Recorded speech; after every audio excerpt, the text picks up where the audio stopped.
নমস্কার দর্শকগণ, আপনারা দেখছেন এসএ নিউজ পশ্চিমবঙ্গ চ্যানেল। চলুন আজকের বিশেষ 10টি খবর জানা যাক।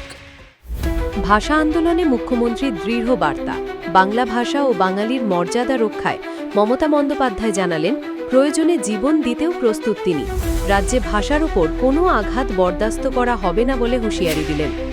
পশ্চিমবঙ্গে এনআরসি অ্যান্ড সির চালু হবে না, মমতা বন্দ্যোপাধ্যায় স্পষ্ট জানিয়ে দিলেন, বাংলায় কখনো নাগরিকত্ব সংশোধনী প্রকল্প বা বিশেষ সংশোধনী রিভিশন চালু হতে দেবেন না। দ্বিতীয় ভাষা আন্দোলন শুরু বীরভূম থেকে। বাঙালি ভাষাভাষীদের অধিকার ও নিরাপত্তার দাবিতে মমতা বীরভূমে দ্বিতীয় ভাষা আন্দোলনের ঘোষণা দিলেন। বিদেশে থাকা বাঙালিদের ফেরানোর উদ্যোগ।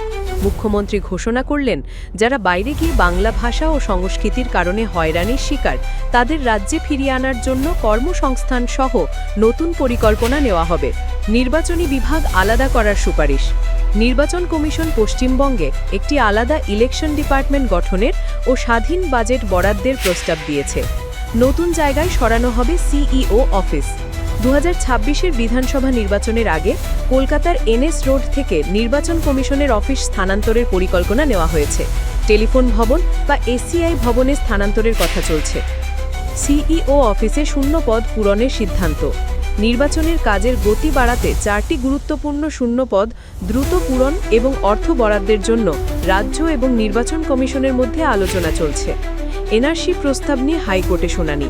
আজ 29 জুলাই কলকাতা হাইকোর্টে নাগরিকপঞ্জি চালুর দাবিতে একটি জনস্বার্থ মামলার শুনানি হবে। 6.3 মাত্রার ভূমিকম্পে কেঁপে উঠল বঙ্গোপসাগর। রাত 12:11 বঙ্গোপসাগরে 6.3 মাত্রার ভূমিকম্প অনুভূত হয়েছে। এখনও পর্যন্ত কোনো ক্ষয়ক্ষতির খবর পাওয়া যায়নি। কেলিয়ানি এক্সপ্রেসওয়ে চালু হতে চলেছে দুর্গাপূজার আগে। উত্তরবঙ্গ সংযুক্ত করার জন্য কেলিয়ানি এক্সপ্রেসওয়ের 1.3 কিমি উঁচু করিডোর দুর্গাপূজার আগে চালু করার পরিকল্পনা চলছে। যাতায়াতের সময় 2.5 ঘন্টা থেকে কমে হবে মাত্র 45 মিনিট। তো এই ছিল আজকের মুখ্য সমাচার। এরকমই আরও নিউজ আপডেটস পেতে চোখ রাখুন এসএ নিউজ পশ্চিমবঙ্গ চ্যানেলে। সত্য যা আপনারা জানতে চান। ধন্যবাদ।